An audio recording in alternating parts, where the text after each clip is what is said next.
Hey guys, tonight's history begins with something very small, almost invisible at first glance, yet powerful enough to disturb sleep, shape household habits, and quietly remind people that medieval life was never as still or simple as it appears in paintings.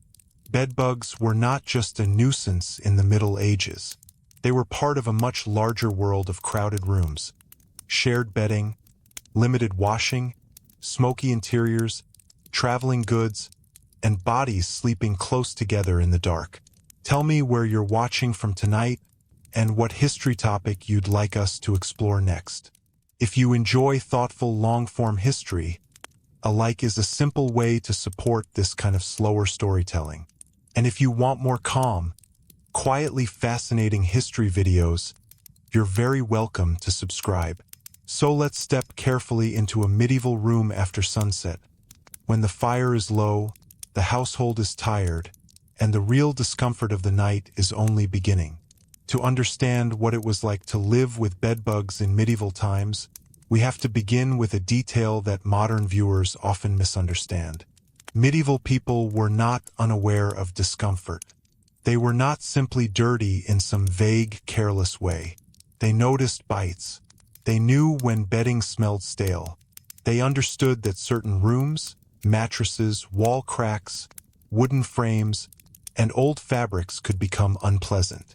But they lived within a material world where many modern solutions did not exist, and where even recognizing a problem did not mean one had the power, money, space, or time to solve it. A medieval bed was not always the clean, private object that many people now imagine when they hear the word sleep. For the wealthy, a bed could be one of the most valuable possessions in the house, built from heavy timber, surrounded by curtains, layered with textiles, and displayed almost like a sign of status. For the poor, the bed might be a straw mattress, a sack filled with chaff, a pallet near the floor, a bench, a shared blanket, or a space beside the hearth. But across class lines, bedding had one thing in common. It was made from natural materials that could hold warmth, dust, skin, sweat, crumbs, animal hair, and tiny living things. The bedbug, small and flat, was especially suited to this world. It could hide in seams, cracks, folds, joints, and dark corners.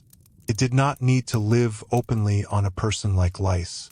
It could retreat during the day and return when bodies were still. That one habit made it particularly unsettling. The enemy was not always visible. It belonged to the night, to the quiet hour after labor, when a person wanted to disappear into rest but instead became aware of the room around them in the most intimate way. And here is the first important reversal. The medieval night was not always peaceful. We often imagine darkness as silence, especially in a slower pre-modern world without engines, screens, or electric lights. But for many medieval people, night was crowded with sound and sensation. The hearth might smoke. The roof might shift in wind. Animals might move nearby. Children might stir. Neighbors might be close enough to hear through timber walls. And beneath the blanket, in straw or linen or wool, there might be the small persistent irritation of insects that had learned to live with humans. The presence of bedbugs was part of a wider domestic ecology. Medieval homes were not sealed boxes. They breathed through gaps. They absorbed weather. They hosted animals, stored grain, dried herbs, held tools, and sometimes served as workshop, kitchen, stable, and sleeping place all at once. In towns, people lived close together, and goods moved constantly through markets, inns, carts, ships, and pack animals. In rural areas, bedding materials came from the fields and barns. Straw was practical, affordable, and replaceable, but it could also carry dust, mites, fleas, or other irritants. A household might change or refresh straw when it could, but that depended on season, poverty, labor, and habit. Bedbugs themselves were not a medieval invention. They had been living near humans long before the castles and guilds of the Middle Ages. Ancient writers knew household pests, Roman and Greek medical texts mentioned biting insects and suggested remedies of varying usefulness. By the medieval period, such knowledge survived in fragments through herbals, household practice, monastic medicine, oral memory, and practical trial. People might try strong-smelling plants, smoke, washing, sunning, shaking, beating fabrics, scraping crevices, or replacing infested bedding. These methods were not foolish. Some could help, but without modern insecticides, vacuum cleaners, sealed mattresses, controlled heating, and a clear biological understanding of infestation cycles, the problem could return again and again. The word infestation itself can make the situation sound more organized than it felt to the person living through it. For a medieval sleeper, the experience was not a scientific category. It was a bad night. It was itching beneath wool. It was waking before dawn with irritated skin. It was turning the mattress, checking seams, suspecting the bed frame, blaming old straw, blaming travelers, blaming servants, blaming poverty, or blaming the house itself. It was the sense that even rest had become unreliable. That uncertainty mattered. Medieval medicine often explained the body through humors, airs, balance, corruption, heat, moisture, and environmental influence. A bite might be understood through a mixture of practical observation and inherited medical theory. People knew the skin had been attacked by something, but the wider explanation could include bad air, unclean bedding, stale warmth, or the unhealthy condition of a room. This does not mean they were incapable of observation. Quite the opposite. Medieval householders were often sharply observant about the practical world. They knew what smelled wrong, what crawled, what stained linen, what season brought more discomfort, and which sleeping places were worst. But their explanations belonged to the language and knowledge systems available to them. The household response could be physical and repetitive. Bedding might be taken outside and beaten. Mattresses could be opened and restuffed. Straw might be burned or replaced. Sheets, where a household owned them, could be washed in water that had to be drawn, carried, heated, and worked by hand. Wealthier households had more textiles but also more hiding places. Curtains, canopies, cushions, tapestries, and layered bedding created comfort and display, yet they also produced folds and seams. Luxury could conceal its own inconvenience. This is one of the quieter ironies of medieval domestic life. Comfort was often made from materials that could also trap discomfort. Thick hangings kept out drafts, gave privacy, and made a bedchamber feel enclosed. But they collected smoke and dust. Straw softened a hard surface, but it aged. Wool warmed the body, but it held odors. Wooden beds raised sleepers from cold floors, but would cracked and joined in ways that offered shelter to insects. The very things that made sleep possible also created places where sleep could be disturbed. For poorer people, the difficulty was different. They often had fewer objects, but less privacy and fewer replacements. A laborer's household might sleep in shared spaces, with several people using the same bedding. Changing everything was not simple when every sack, blanket, and bundle had value. A worn cover could not just be thrown away because it was unpleasant. It might be patched, turned, aired, or endured. The problem was not ignorance. It was scarcity. In a medieval town, the risk could travel through movement. Inns, lodging houses, rented rooms, pilgrims' hostels, ships, carts, and shared sleeping spaces allowed pests to move with bedding, clothing, bundles, and furniture. A traveler might carry more than stories from one place to another. Inns were especially interesting because they stood at the meeting point between hospitality and suspicion. They offered shelter, warmth, food, and a place to sleep, but they also gathered strangers from different roads. A mattress used by many bodies over time could become a record of all those journeys in the most uncomfortable sense. For merchants and pilgrims, Sleep away from home was rarely guaranteed to be restful. A person might arrive exhausted after walking or riding through bad weather, only to share a chamber with unfamiliar people, animals nearby, damp bedding, smoke, and insects. The modern idea of a hotel room as private recovery would not apply. Lodging was often practical before it was personal. It solved the immediate problem of exposure. It did not promise quiet, cleanliness, or comfort in the modern sense. Yet medieval people also had standards. This is important. They complained about bad lodging. They valued clean linen where it was available. They associated certain smells and conditions with low status or poor management. Wealthier guests expected better treatment. Religious houses that hosted travelers could take pride in order and care. Urban regulations sometimes addressed waste, animals, markets, and nuisances because people understood that crowded life needed rules. Medieval society was not indifferent to filth. It was struggling with the limits of technology, labor, density, and belief. Inside the home, the bed carried meanings beyond sleep. It could be where people were born, where they recovered from illness, where marriages were acknowledged, where valuables were stored, where guests were honored, and where status was displayed. In elite households, a fine bed might be inventoried, inherited, transported, or shown. This makes the bedbug problem more revealing. It reminds us that even the symbolic center of domestic comfort was vulnerable to the smallest forms of invasion. A grand bed could be impressive by daylight and still troublesome after dark.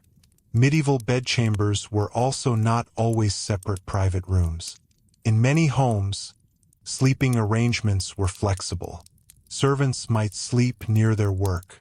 Apprentices might sleep in workshops. Children might share with parents or siblings. In castles and great houses, servants could sleep in halls, passages, or near fires. Privacy was a privilege, and even when curtains enclosed a bed, they did not create a modern bedroom. They created a small warm chamber inside another chamber, useful but imperfect. If pests were present, that enclosed warmth could make the sleeper feel trapped with the problem rather than protected from it. The discomfort of bedbugs was not only physical. It could become emotional in a quiet, grinding way. Sleep is when people stop defending themselves.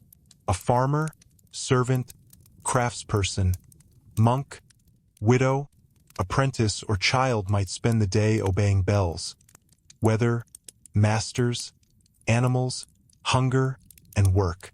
Night should have been the one time the body could withdraw. But bedbugs turned rest into vigilance. The sleeper might wake, scratch, shift, light a small lamp if one could be spared, or wait in darkness because fuel and candles were not to be wasted. The irritation was small enough to be dismissed by someone else, but persistent enough to change the whole character of the night. This is why the topic matters more than it first appears. Bedbugs open a door into medieval life not because they were dramatic, but because they were ordinary. They show how vulnerable the body was inside the home. They show how comfort depended on materials, money, season, labor, architecture, and social rank. They show how a person's ability to sleep was tied to the same systems that shape diet, housing, travel, work, and health. And they also remind us that medieval people had to share their world with many kinds of unwanted life. Fleas, lice, flies, rats, mice, worms and stored food, insects and thatch, and pests and grain all existed around the edges of daily experience. A household was not a sterile environment separated from nature. It was a negotiation with nature. Walls reduced exposure, but did not remove it. Bedding softened the night, but did not isolate the sleeper from the living materials around them. The medieval home was a shelter, but it was also porous. A calm way to understand this is not to imagine medieval people as careless, but to imagine them as constantly managing. They swept, They aired. They smoked. They washed when they could. They used herbs for smell and possibly for pests. They replaced rushes and straw. They repaired cracks. They kept fires going. They stored linens carefully. They shook garments. They adapted. But management is not the same as control. Much of pre-modern life was a rhythm of reducing discomfort rather than eliminating it. This difference between reducing and eliminating is one of the most important keys to the medieval world. Modern households often expect a problem to have a final solution. If a room is cold, heat it. If bedding is dirty, machine wash it. If pests appear, identify them, isolate them, treat them, monitor them, and call experts if necessary.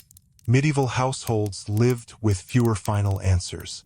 A problem might be eased, pushed back, hidden, made tolerable, or accepted until a better season came. That did not make people passive. It made them practical within limits.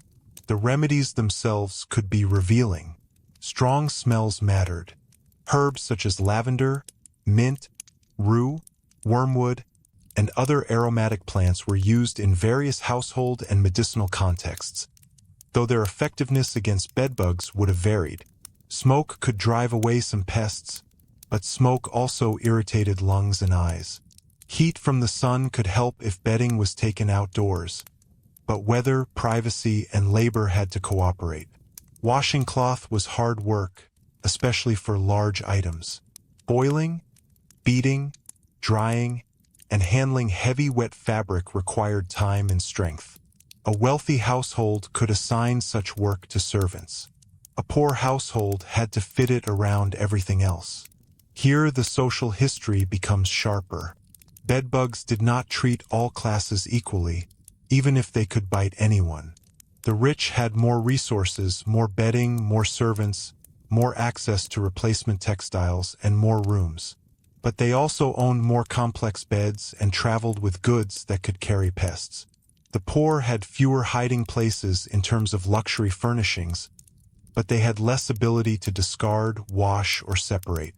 In both cases, the insect found opportunity, but the burden of response fell differently.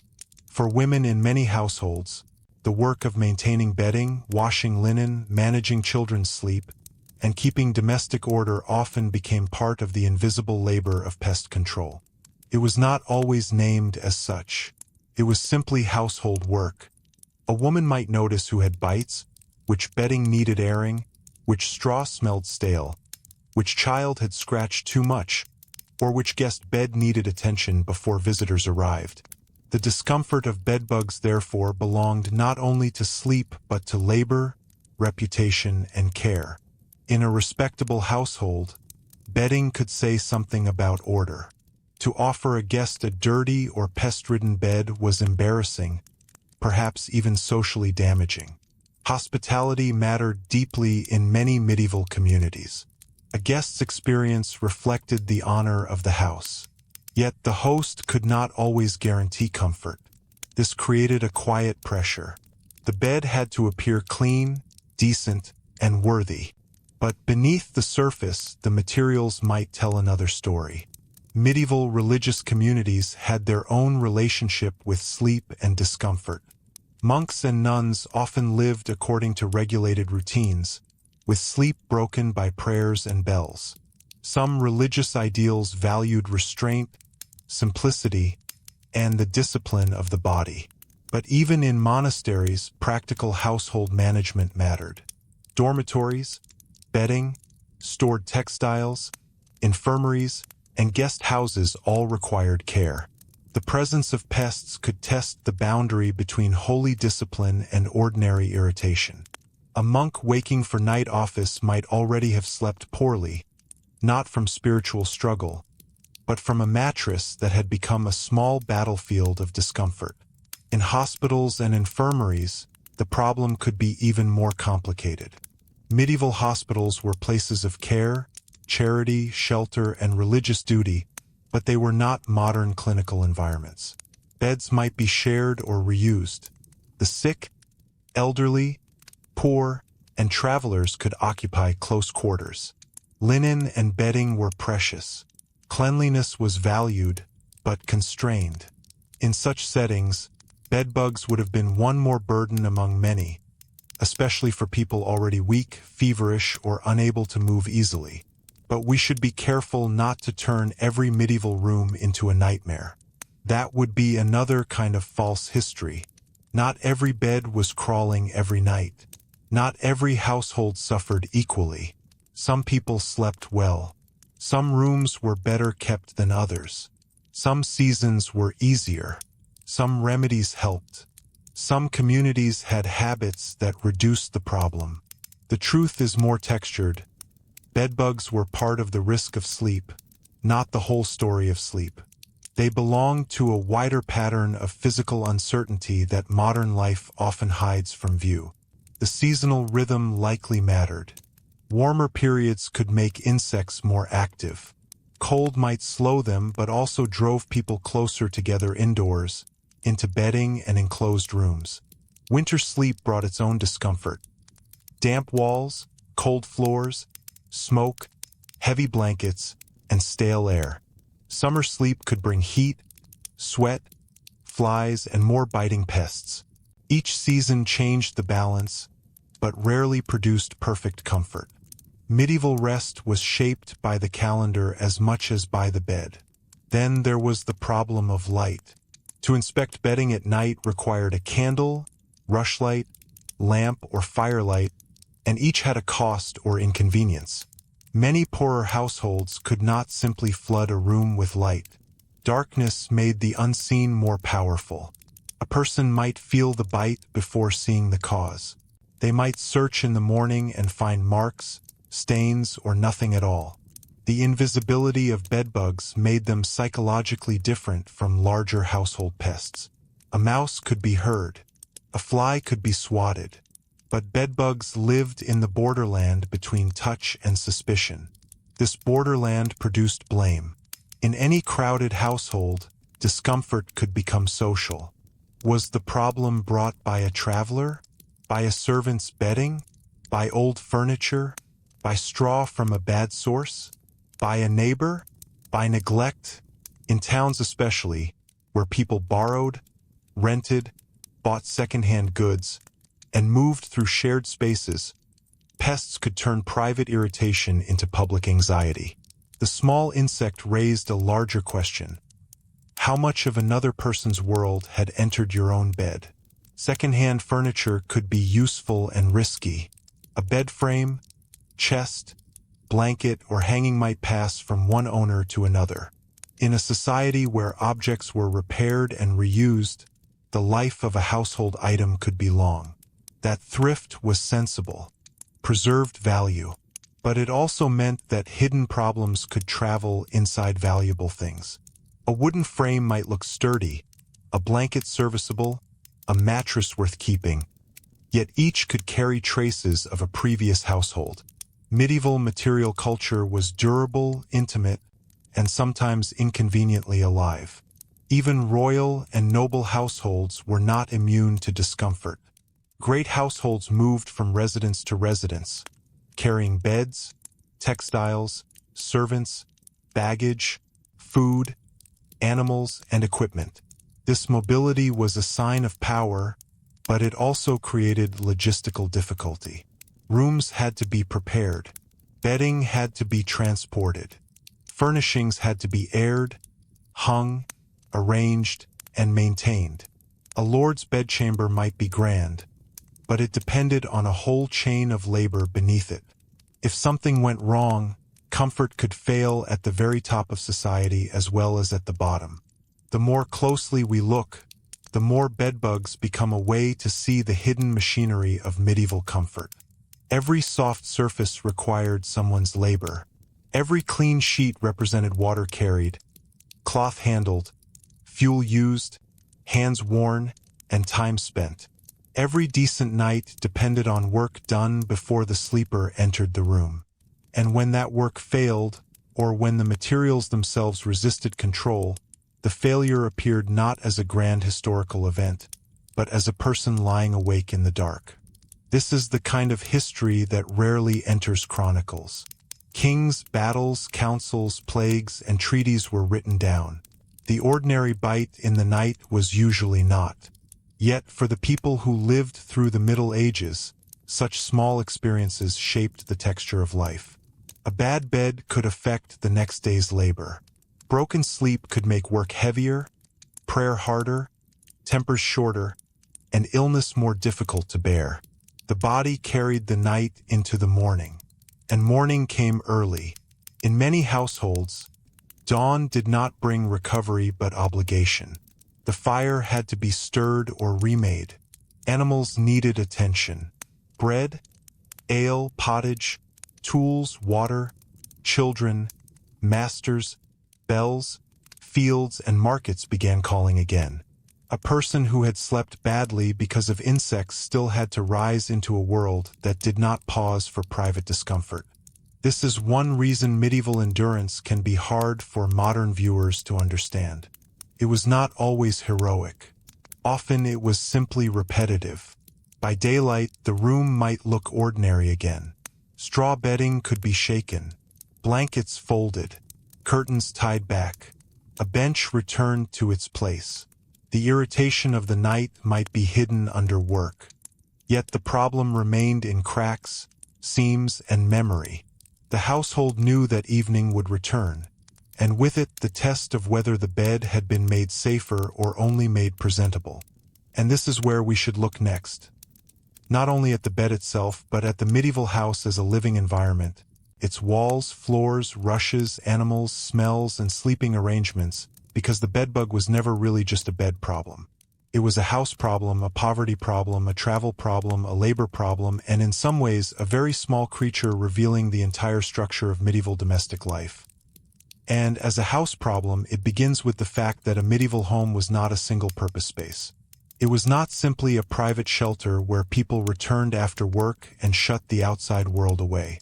For many families, especially in towns and villages, the house was at once a kitchen, workshop, storage room, sleeping place, animal shelter, and social space.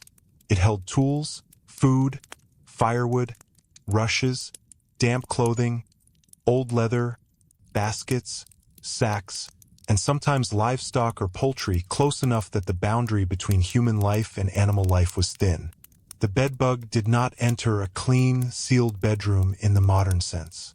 It entered a living system already full of textures, warmth, cracks, smells, and hiding places.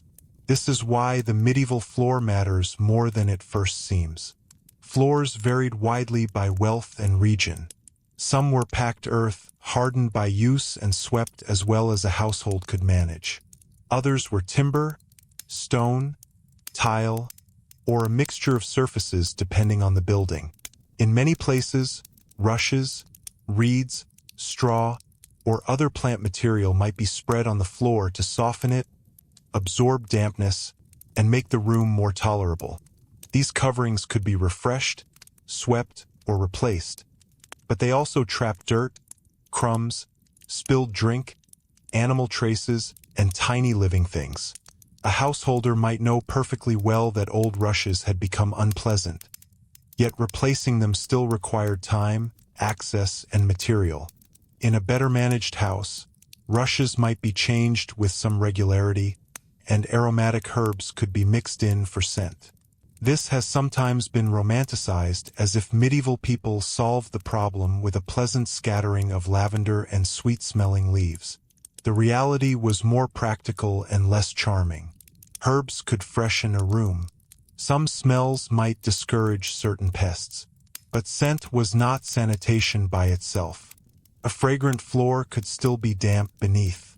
A swept chamber could still have insects in cracks. A clean-looking bed could still hold what had retreated into its frame. Medieval domestic care was often a layer of order placed over materials that were difficult to control completely. Walls created another hidden world.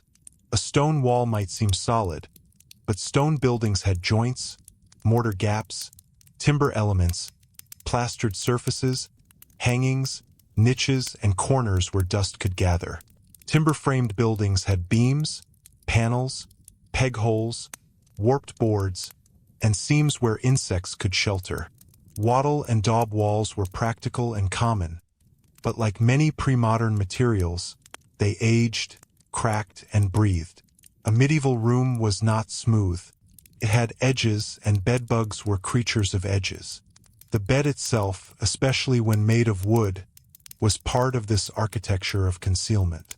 Wooden frames expanded and contracted with damp and dryness. Joints loosened.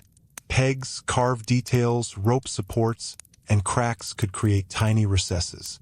Rope beds, where cords supported a mattress or sack, added more lines and intersections. If a bed had curtains, those added folds. If it had a canopy, that added shadow and cloth. If it was placed against a wall, the wall became part of the sleeping environment. A person might fight the insects in the bedding while the real refuge lay behind the bedhead or in the frame.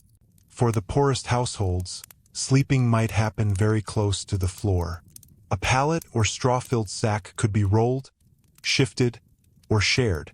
Sleeping near the ground meant greater exposure to damp, fleas, dust, and whatever moved through the lower parts of the room.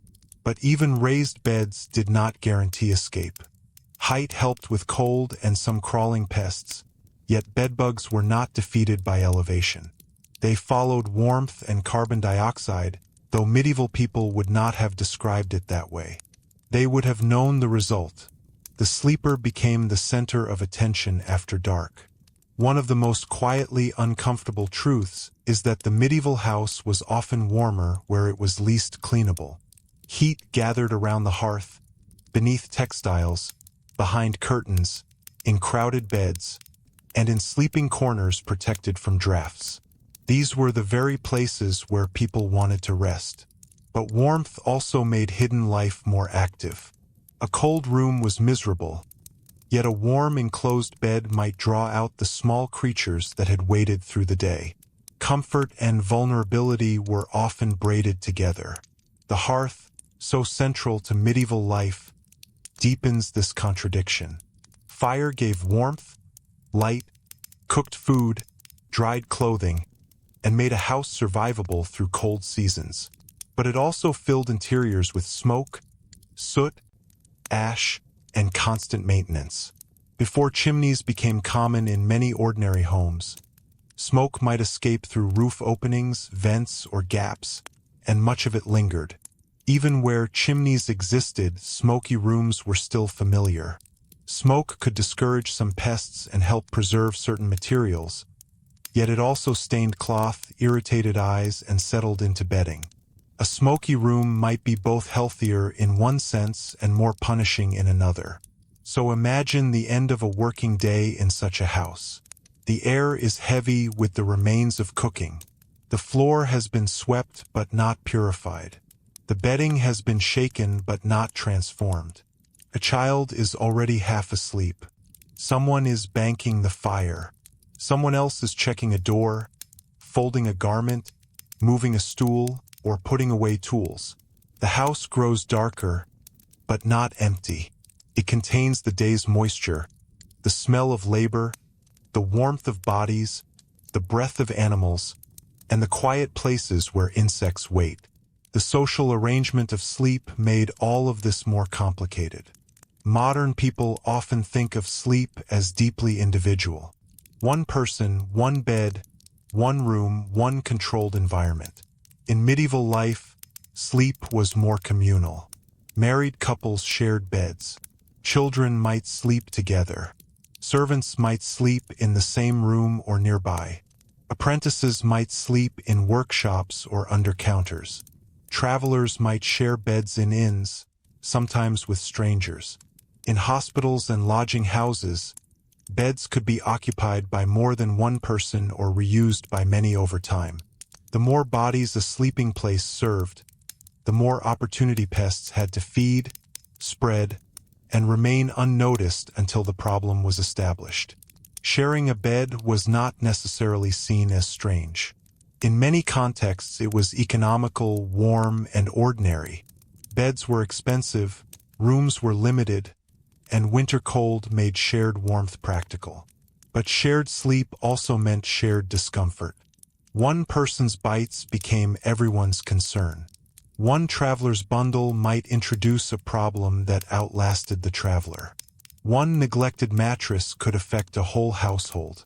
The bedbug, in this sense, thrived not because medieval people lacked intelligence, but because medieval life placed bodies and textiles into close, repeated contact. There was also a hierarchy of who had the right to complain. A noble guest might object to poor bedding and expect action. A master might demand that servants clean, air, or replace materials. But a servant bitten in a hall, an apprentice sleeping in a corner, or a poor laborer sharing straw with siblings could not always insist on relief. The discomfort of bedbugs was filtered through power.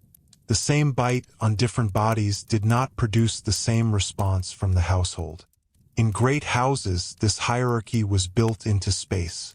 The lord and lady might sleep in more private chambers, surrounded by better textiles and attended by servants. Senior household members might have more decent sleeping arrangements. Lower servants could sleep wherever work required them to be, sometimes close to kitchens, stables, storerooms, or corridors. A household might appear grand from outside, with walls, banners, and formal rooms, while many of the people who kept it running slept in crowded, rough, or temporary places. Bedbugs therefore reveal not only domestic discomfort, but domestic inequality. And yet even power had limits. A wealthy household could order bedding beaten, rooms cleaned, curtains aired, straw replaced, or mattresses restuffed, could move to another residence, could buy new linen, but it could not command insects out of existence. The more complex the household, the more goods and people moved through it. Servants came and went. Guests arrived. Laundry passed between rooms. Mattresses were carried, stored, repaired, and reused. A rich household had more tools of response, but also a larger system through which pests could circulate. The movement of textiles is especially important. Cloth was valuable. Sheets, blankets, hangings, covers, and clothing represented money, labor, and status. They were not disposable. Linen took effort to produce. Wool came through long chains of shearing, cleaning, spinning, weaving, fulling, dyeing, and tailoring. Even worn textiles retained worth. They could be patched, repurposed, inherited, pawned, or passed down. This made perfect pest control difficult. The modern instinct to discard an infested object would have seemed wasteful or impossible to many medieval households. To throw away bedding was to throw away labor and wealth. Instead, people managed textiles through airing, washing, beating, smoking, storing, and rotating. A bright, dry day could become an opportunity. Bedding might be carried outside and laid in the sun. Cloth might be shaken hard, not gently, because dust and insects needed force. A mattress might be opened and its stuffing examined or replaced. But each act required human effort. It was often women, servants, laundresses, or lower status workers who did this exhausting maintenance. The clean bed was not simply a private comfort. It was a product of hidden labor. Laundry itself was an enormous task. Water had to be fetched from a well, stream, pump, or conduit. It might need heating. Soap existed in various forms, but was not used with modern ease or abundance by everyone. Washing large linens was physically demanding. Wet cloth was heavy. Drying depended on weather, space, and fuel. In a damp season, keeping textiles dry could be difficult. Damp bedding was unpleasant for sleepers and favorable to many forms of household decay. Even when washing helped, the conditions around the bed might undo the effort. This is why the medieval war against bedbugs was rarely a single event. It was a cycle. Notice discomfort. Search bedding. Beat cloth. Air mattress. Replace straw if possible. Scrape or clean the bed frame. Use herbs or smoke. Hope the problem diminishes. Then wait.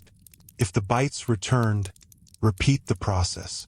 That repetition could make the household feel trapped.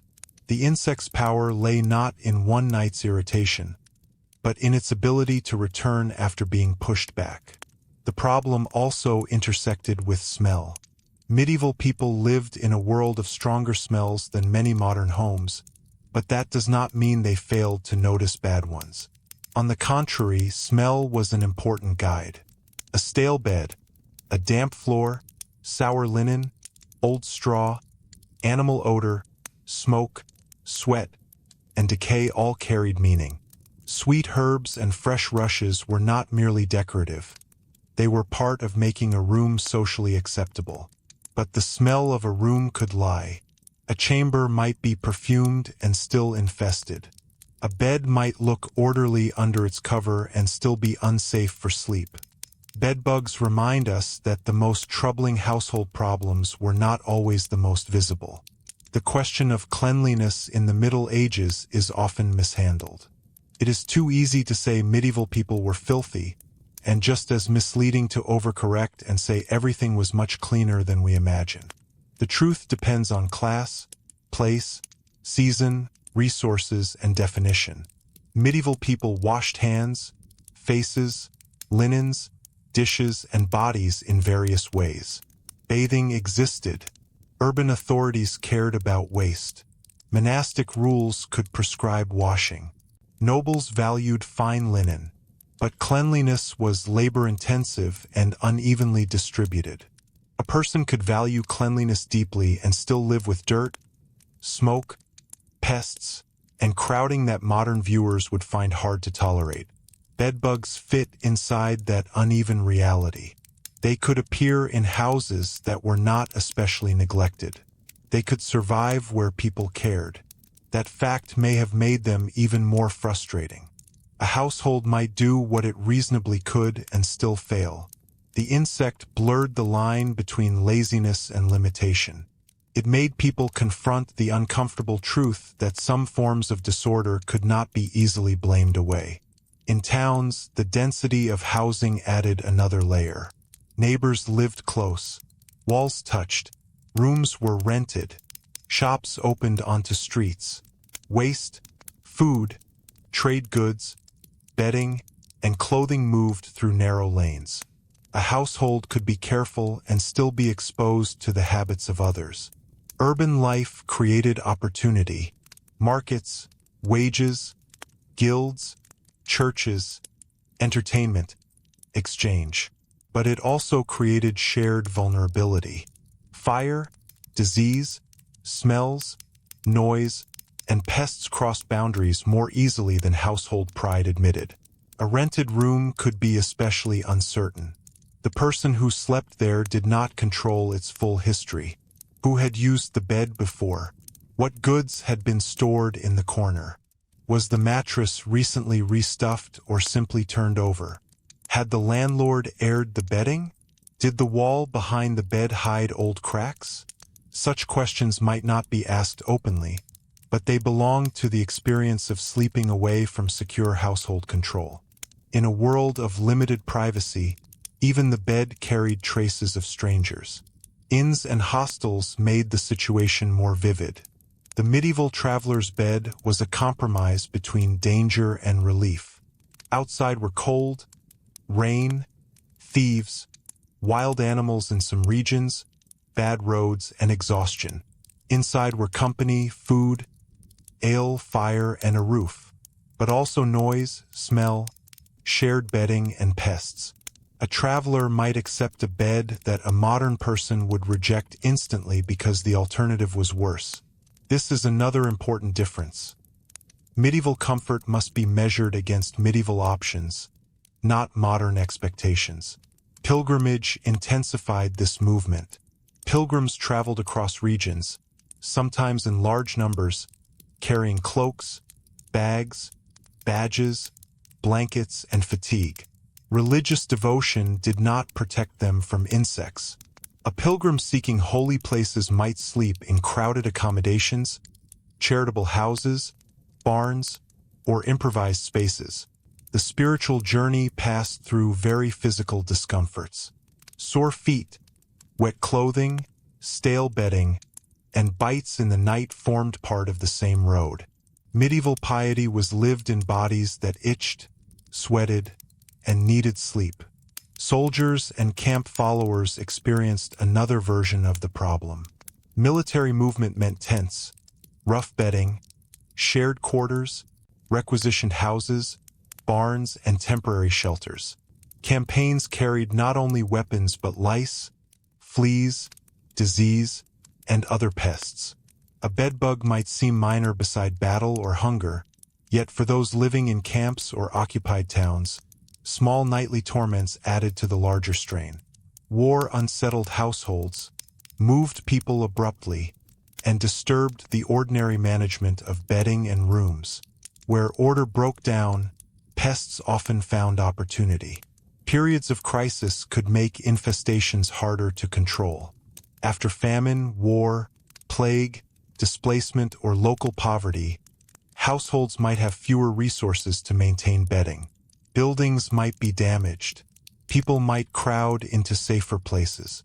Goods might be sold, borrowed, or reused under pressure. The bedbug did not cause these crises, but it exploited the conditions they produced. In that way, it becomes part of a larger history of vulnerability. The smallest creatures often flourish where human systems are strained. Yet the everyday situation remained more common than crisis. Most medieval people were not always fleeing disaster. They were working, eating, sleeping, praying, bargaining, raising children, tending animals, and keeping houses in order as best they could. Bedbugs belonged to that ordinary rhythm. They were part of the maintenance burden that rarely appears in dramatic history. The bed had to be made. The floor had to be swept. The straw had to be checked. The blanket had to be aired. The child had to be comforted. And then, after all of that, the household still had to hope the night would be kind. Children may have experienced this discomfort differently. A small child waking from bites might not understand the cause. They might cry, scratch, or be told to settle. Parents, already tired, had to decide whether the problem was insects, heat, rash, illness, or simple restlessness. In a crowded room, one child's bad night disturbed others. A mother or older sibling might soothe the child while knowing there was no easy remedy before morning. The bedbug thus entered family life not as a dramatic monster, but as a tiny force that could fray patience in the dark. For the elderly or sick, the discomfort could be sharper. A healthy adult might rise, shake bedding, or sleep elsewhere if possible. Someone weak, feverish, injured, or confined to bed had fewer choices. In medieval medicine, rest was part of care, but rest depended on the bed. If the bed itself was uncomfortable, healing became harder. Hospitals and infirmaries tried to provide shelter, but shared bedding and limited laundry resources made pest management difficult. The insect did not distinguish between a traveler, a child, a servant, or a person near death. It followed warmth. There is a quiet moral dimension here too. Medieval Christian culture often used bodily discomfort as a language of humility, discipline, sin, trial, or patience. Some discomforts could be interpreted spiritually, but ordinary people also wanted relief. They were not abstract souls floating above the body. They scratched. They complained. They searched for remedies. They valued a clean bed. A saint might embrace hardship in a story, but a housewife still needed to manage bedding, and a laborer still needed sleep before dawn. The spiritual and the practical lived side by side. What makes bedbugs especially revealing is how they connect the intimate body to the wider economy. A bite in the night could be traced outward to straw from a field, timber from a carpenter, cloth from a weaver, labor from a washerwoman, travel from a merchant, lodging from an innkeeper, rent from a landlord, and space from the structure of a town. The insect was small, but the conditions that allowed it to thrive were large. It was never just a creature in a mattress. It was a sign of how medieval life organized warmth, shelter, work, and contact. Even the act of buying bedding had risk. A new mattress might be expensive. A second-hand one might be affordable but uncertain. A household might acquire a used cover, chest, cushion, or bed frame from relatives, markets, estate sales, or neighbors.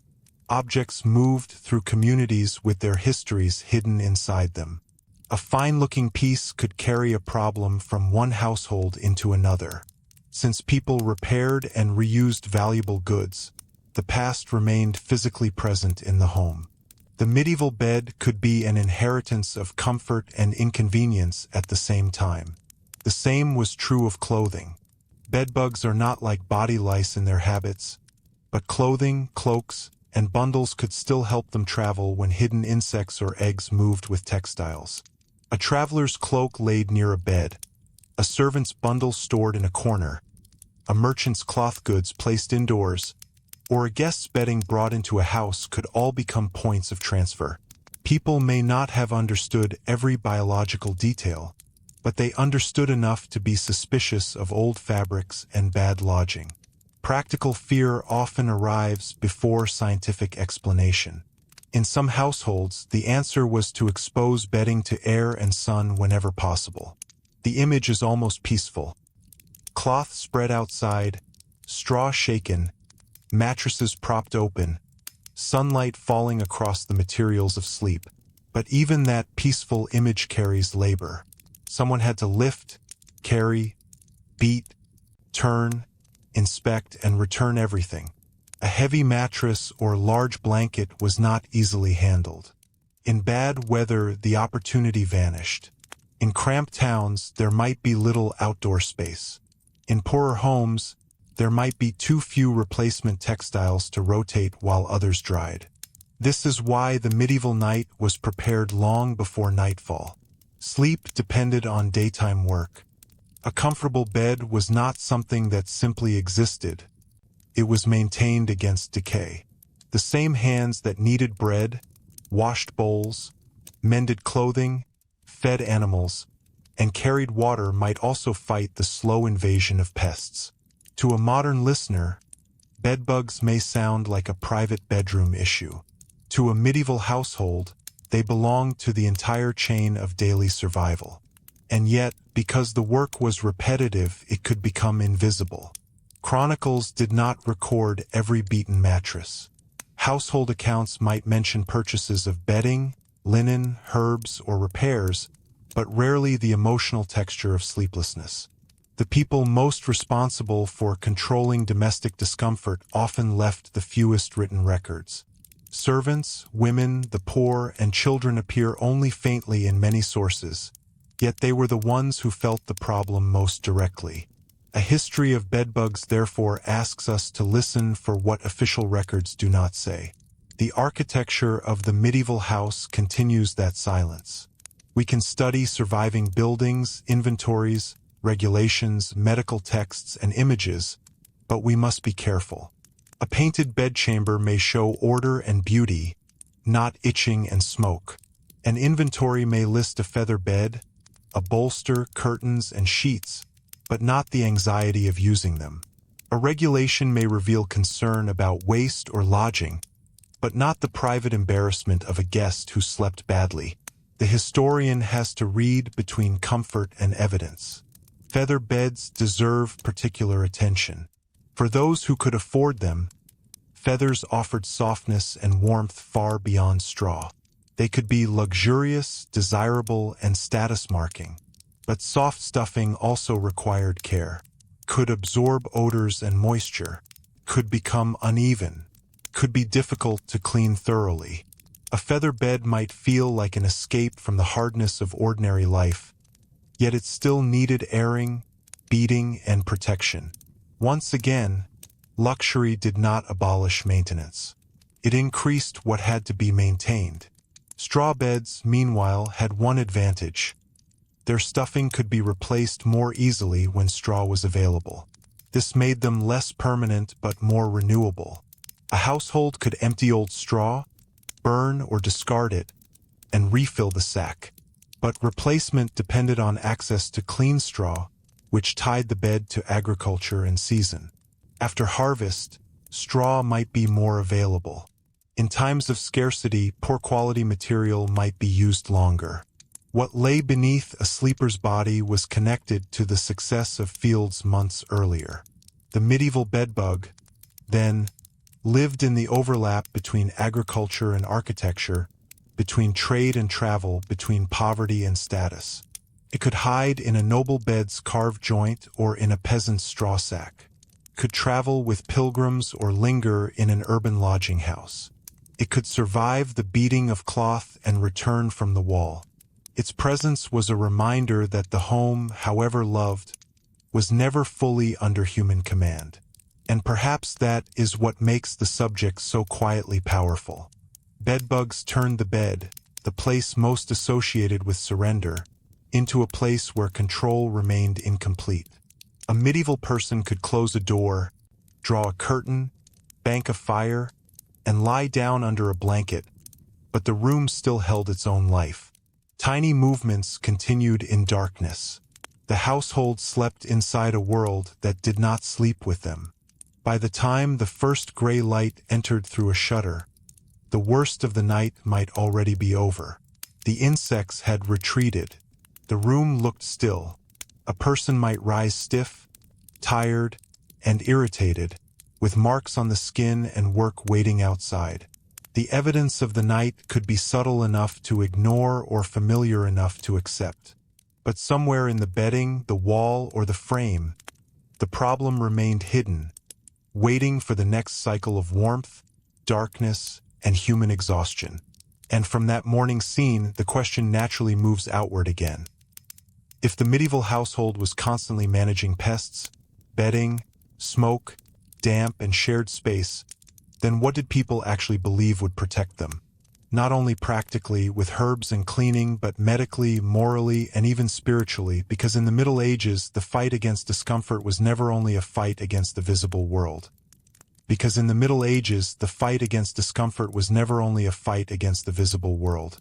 A bite on the skin could belong to an insect, but it could also seem connected to the quality of the air, the condition of the body, the cleanliness of the bedding, the season, the household's moral order, or the unseen forces people believed moved through daily life.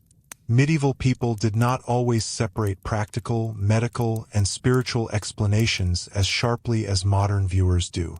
They might beat a mattress, burn old straw, scatter herbs, pray for protection, and consult a remedy text without feeling any contradiction between those actions. Each belonged to a world where the body, the home, nature, and the soul were all understood to touch one another. This is one of the reasons medieval responses to bedbugs can seem strange at first. They were not merely trying to kill an insect in the narrow modern sense. They were trying to restore balance to a disturbed sleeping place. The room smelled wrong. The bedding felt wrong. The skin reacted. Sleep broke apart. Something in the order of the house had failed. So the remedy might involve scent, smoke, washing, heat, dryness, replacement, scraping, or blessing. Some methods were based on direct observation. Others came from medical theory, folklore, or inherited authorities. But beneath them all was the same practical desire, to make the night bearable again. Medieval medicine was shaped by the idea that health depended on balance. The body was understood through qualities such as hot, cold, wet, and dry, and through the management of humors. Air mattered, smell mattered, dampness mattered, rot, corruption, and stale conditions were taken seriously. If a room was close, sour, humid, smoky, or full of old bedding, it was not simply unpleasant. It could be understood as unhealthy. Bedbugs fit naturally into that logic. They seemed to arise from warmth, hidden filth, old materials, and bad domestic conditions. A person might not know the exact life cycle of the insect, but they could see that neglected bedding and dark crevices made things worse. This meant that cleaning was also medical care. To air a room was not just to improve comfort. It was to change the quality of the environment around the body. To wash linen was not merely to remove stains. It was to reduce corruption, odor, and irritation. To replace straw was to remove what had become stale or inhabited. To let sunlight fall on bedding was to expose what belonged to darkness. Modern viewers may think of pest control as chemical and technical. Medieval people often thought of it as environmental and sensory. Change the air, change the smell, change the material, change the place where the body rests. Herbs belonged to this same world. Plants were used for medicine, cooking, scent, preservation, religious symbolism, and household management. Some were valued because they smelled strong. Others because they were associated with cleansing, bitterness, heat, or protection. A medieval householder might use wormwood, rue, mint, lavender, southernwood, or other aromatic plants in various contexts, depending on region and availability. We should be careful not to claim that every household used the same herbs in the same way, or that such methods always worked. But it is historically reasonable to understand strong-smelling plants as part of how people tried to make rooms, bedding, and storage spaces more tolerable. The deeper point is that smell was a form of knowledge. A sweet or sharp scent did not merely please the nose. It suggested action against staleness. It marked a room as tended. It reassured guests. It gave the householder the sense that something had been done. And in a world without modern laboratory testing, smell was one of the most immediate ways people judged invisible conditions. If the bed smelled fresh, the room felt safer. If the straw smelled sour, the body resisted it before the mind found an explanation. Smoke was another tool with double meaning. It could preserve meat, harden certain materials, discourage some pests, and dry damp interiors. But it also made eyes sting, throats rough, and cloth dark. In a smoky medieval room, one discomfort might be used to fight another. A household could tolerate smoke because fire was necessary, and because smoke sometimes seemed purifying. But smoke also entered bedding and hair and clothing. It made the house smell lived in, warmed, and defended, while also reminding everyone that comfort came with a cost. This balance between cure and discomfort appears again and again in medieval life. The remedy was often unpleasant. Washing heavy bedding was hard. Smoke irritated the body. Bitter herbs smelled strong. Scraping bed frames took effort. Replacing straw created mess. Moving furniture disturbed the household. Even when people had a useful method, it did not arrive as a clean modern service. It arrived as more labor added to an already demanding day. For poorer households, that extra labor could be the difference between acting now and enduring one more night. A family might know that the bedding needed to be changed, but the straw was not ready, the weather was wet, the mother was exhausted, the father had work before dawn, the children were sick, or the household had no spare blanket to use while the old one was aired. The decision to delay was not the same as indifference. It was triage. Medieval domestic life was full of small decisions about which discomfort could wait. For wealthier households, the question was not simply whether action could be taken, but who would take it. A lady might direct servants. A housekeeper might inspect linen. Chamber servants might prepare beds, shake out covers, and manage the daily rituals of comfort. Laundry workers might handle the heaviest cloth. The noble sleeper experienced the bed as a private object, but that privacy was created by many public hands. If bedbugs appeared in such a room, the irritation was personal, but the response moved through hierarchy. Someone would be blamed. Someone would be ordered to fix it. Someone lower in rank would do the handling, beating, washing, and carrying. This is why domestic pests often reveal social structure more clearly than grand ceremonies do. In a formal hall, hierarchy was visible in seating, clothing, speech, and service. In the bedchamber, hierarchy was felt in who slept on feathers and who slept near the floor, who complained and who obeyed, who rested and who cleaned the objects of rest. A bedbug bite might look equal on the skin, but the world around that bite was not equal. There was also a moral language around disorder. A badly kept house could suggest negligence, poverty, sin, or social failure depending on who was judging. We should not imagine that every case of pests was treated as moral blame, but shame could attach to domestic infestation. To admit that a bed was full of biting insects was not only to reveal a physical problem. It could expose the household to embarrassment. A guest might speak of it. A servant might gossip. A traveler might remember a lodging as foul. Reputation mattered in a world where trust, hospitality, and local standing shaped relationships. The innkeeper, perhaps more than most, had to manage this delicate boundary between necessity and reputation. An inn was expected to receive travelers, but the travelers brought risk with them. They arrived with damp cloaks, tired animals, packs, blankets, and the unknown conditions of roads and previous lodging.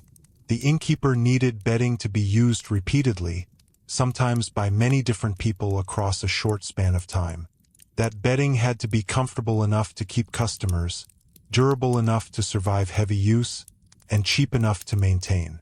In such a setting, bedbugs were not just a household irritation. They were a business threat.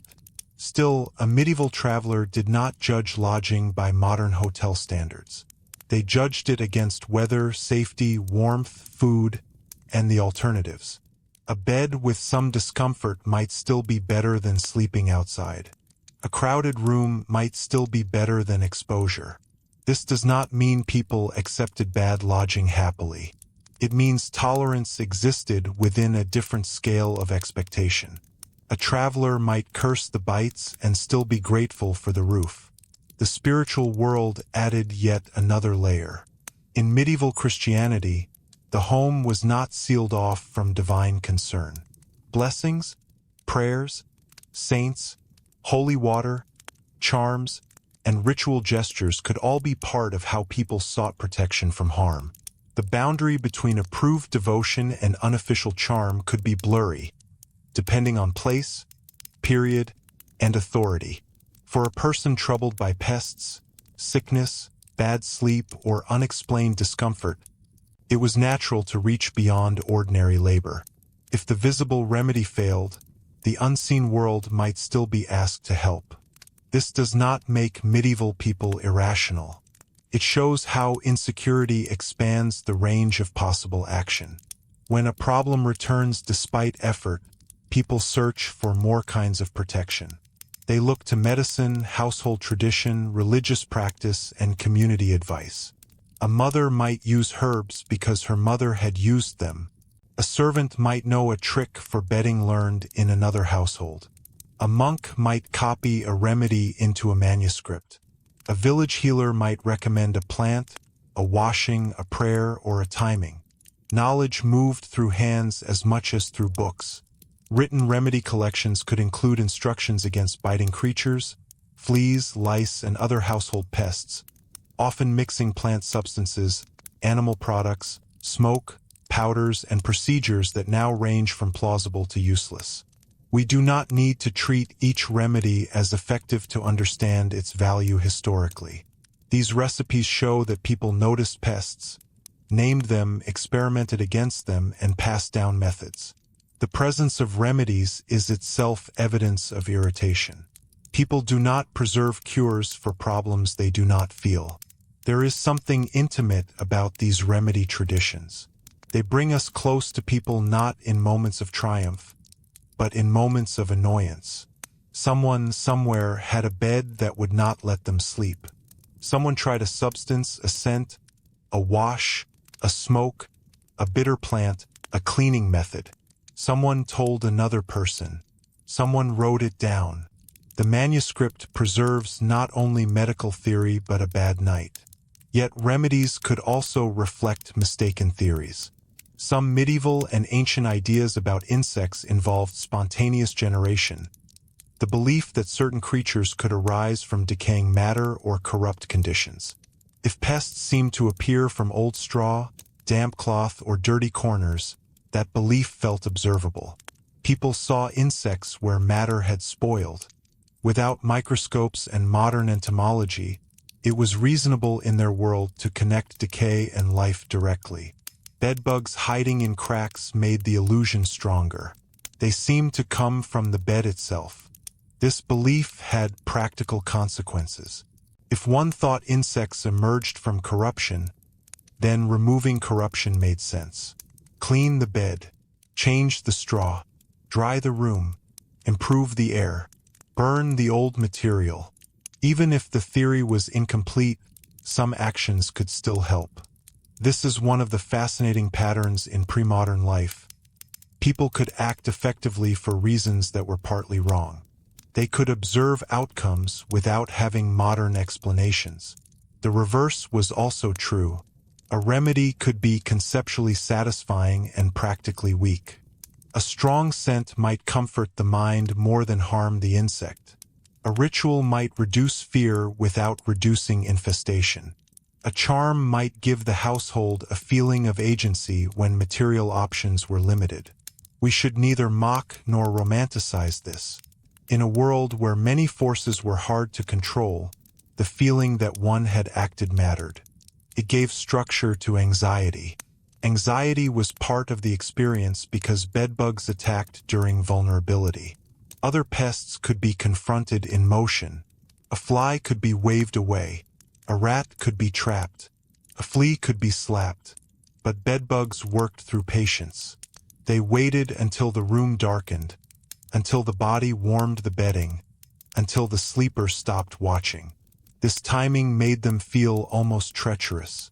The bed was supposed to be trusted. The insect turned trust into suspicion. This suspicion could change how people used space. A family might shift sleeping places, move a pallet closer to the hearth, avoid a particular bed, hang bedding differently, pull furniture from a wall, or sleep in clothing for a sense of protection. Some of these adjustments might help, others might not. But each adjustment shows the household adapting around the problem. The house was not static. It was rearranged in response to discomfort. In crowded homes, these adjustments had consequences. Moving one sleeper meant disturbing another. Taking bedding outside meant leaving someone without it for a time. Burning straw meant needing new straw. Airing a mattress might expose private household conditions to neighbors. Cleaning could become public, especially in towns where outdoor space was shared or visible. Even pest control had a social dimension. The private bed could not always be privately managed. There is a subtle emotional burden in that. Modern embarrassment around bedbugs is intense, partly because people associate them with shame despite knowing they can affect many kinds of homes. Medieval embarrassment likely had its own forms. A household known for poor bedding might lose standing. An inn rumored to be crawling with pests might lose travelers. A servant blamed for uncleanness might suffer unfairly. A poor family might endure judgment for conditions created by poverty rather than neglect. And poverty is essential here. It shaped how long a problem lasted. It shaped how much bedding could be owned. It shaped whether a person slept alone, with siblings, with strangers, near animals, on straw, on cloth, on a bench, or beside a wall.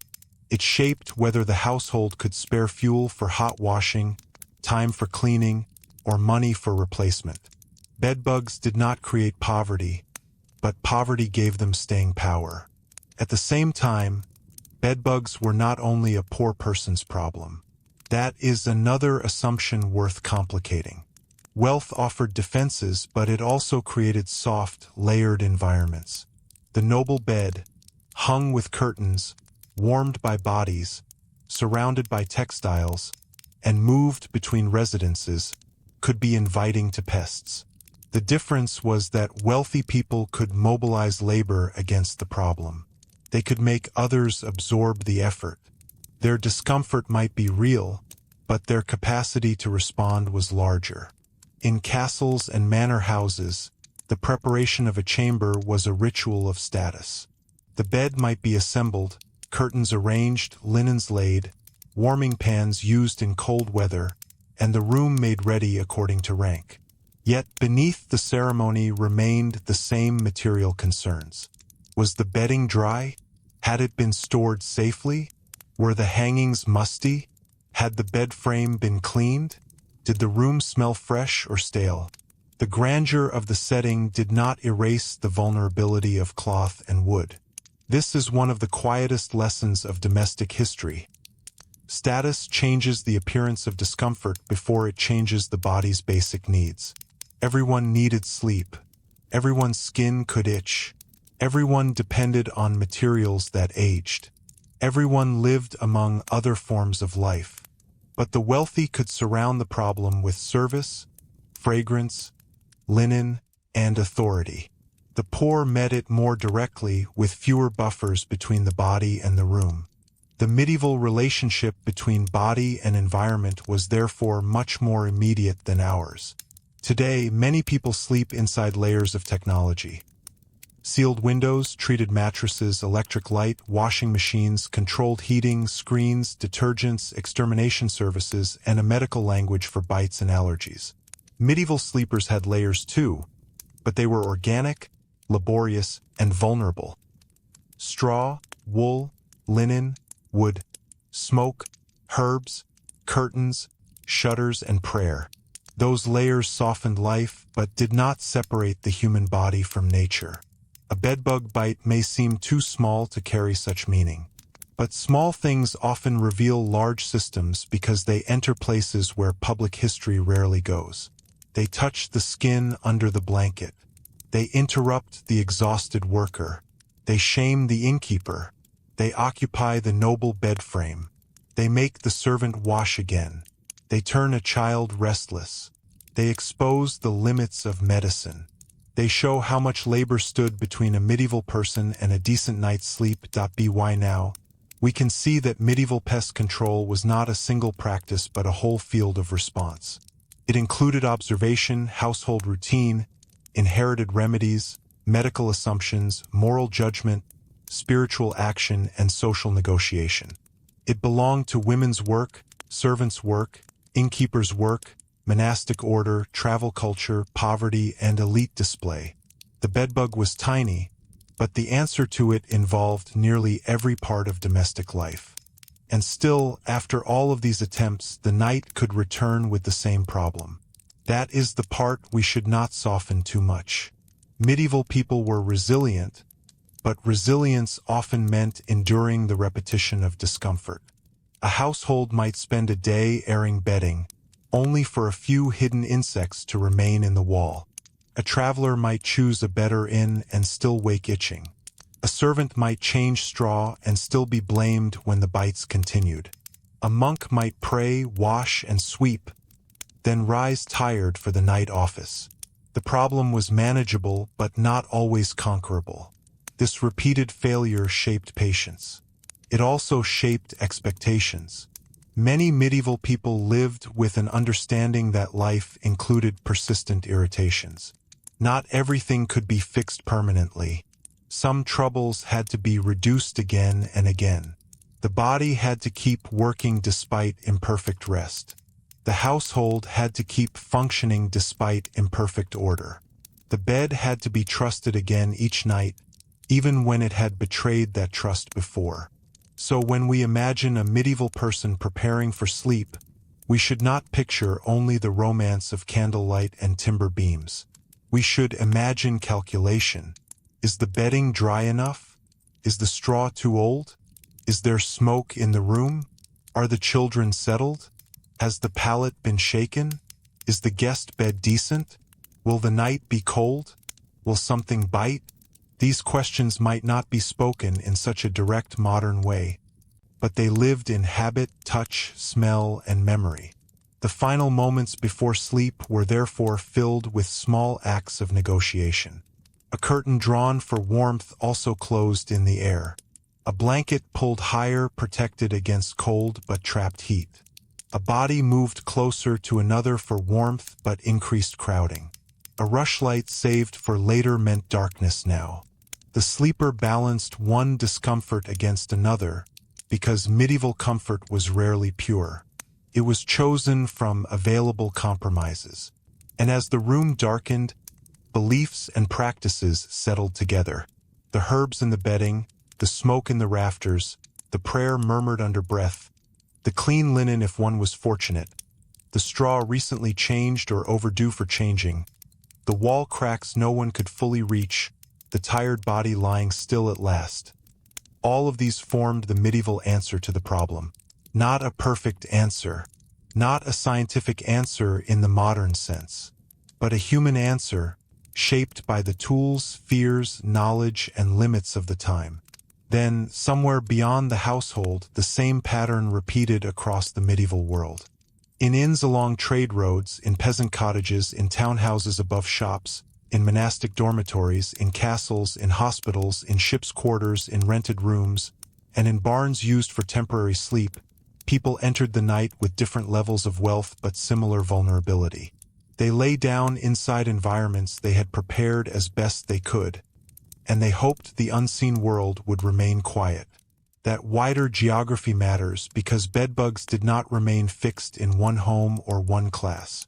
They moved with people, and medieval people, despite the common image of a static world, moved far more than we sometimes imagine. Merchants, pilgrims, soldiers, messengers, students, sailors, laborers, nobles, clergy, and refugees all carried objects, clothing, bedding, and habits from place to place. The next part of this history follows that movement more closely, because the story of bedbugs in medieval times is also a story of roads, markets, ships, inns, and the restless human traffic that quietly carried the discomfort of one bed into another. The restless human traffic that quietly carried the discomfort of one bed into another was one of the great hidden engines of medieval life. We often picture the Middle Ages as fixed and local, with most people tied to villages, fields, parish churches, and familiar roads. There is truth in that. Many people spent most of their lives within a narrow geography, knowing the same lanes, the same neighbors, the same fields, and the same seasonal pressures. But the medieval world was never still. Goods moved, people moved, armies moved, pilgrims moved, students moved, servants changed places, merchants crossed borders, sailors slept in cramped quarters, nobles traveled between estates, and wherever people moved, the materials of sleep often moved with them. A bedbug did not need a grand migration. It needed a fold of cloth, a wooden chest, a blanket, a seam, a mattress, a sack, or the dark corner of a lodging room. It could pass from one household to another without anyone noticing at the moment of transfer.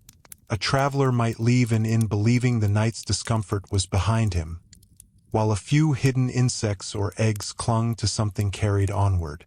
In this way, the medieval road was not only a path for news, wool, wine, spices, letters, and religious devotion. It was also a path for the small, unwanted companions of human life. The road itself shaped the experience of sleep. Medieval travel was tiring in a way that modern travel rarely is. A journey might involve walking for long hours, riding slowly over uneven ground, crossing rivers, enduring rain, mud, heat, cold, hunger, and uncertainty. The body arrived at night already worn down. Under those conditions, almost any shelter could feel welcome. A roof, a fire, a bowl of food, a place out of the weather. These were powerful forms of relief. But the same exhaustion that made lodging precious also made its hidden discomfort more bitter. A person who had spent the day on the road needed sleep badly. If the bed was infested, the disappointment entered the body deeply. Inns were therefore places of both rescue and risk. They stood along roads and inside towns as necessary pauses in movement. They offered food, drink, stabling, shelter, conversation, and news. They connected strangers who might never meet otherwise. Merchants with pack animals, clerics carrying letters, pilgrims with badges sewn to their clothing, soldiers between assignments, messengers, craftsmen, students, and poor travelers hoping for cheap space near the fire. The inn was a social machine. It gathered human warmth, and human warmth was exactly what bedbugs sought. The bedding in such places was especially vulnerable because it served many bodies in sequence. Even when an innkeeper tried to keep a decent house, the basic conditions were difficult. Travelers arrived with damp garments, dusty cloaks, packs that had rested in other lodgings, and blankets carried through barns, carts, and crowded rooms. Beds and pallets could not always be stripped and fully cleaned between guests in the way a modern visitor might expect. Cloth was valuable, labor was limited, weather-controlled drying, and a popular inn, especially in a market town or pilgrimage route, might turn over sleepers constantly. The innkeeper had to balance cost, reputation, and practicality. Too little care, and the inn might gain a bad name. Too much expense, and the business suffered. Bedding wore out. Straw needed replacing. Blankets had to be aired. Mattresses might need repair. Fleas, lice, and bedbugs were not abstract possibilities. They were part of the risk of hosting strangers. A good innkeeper likely learned to read the signs. The complaints of guests, the smell of bedding, the state of mattresses, the corners of bed frames, the condition of straw, and the reputation of particular rooms. But knowledge did not give perfect control.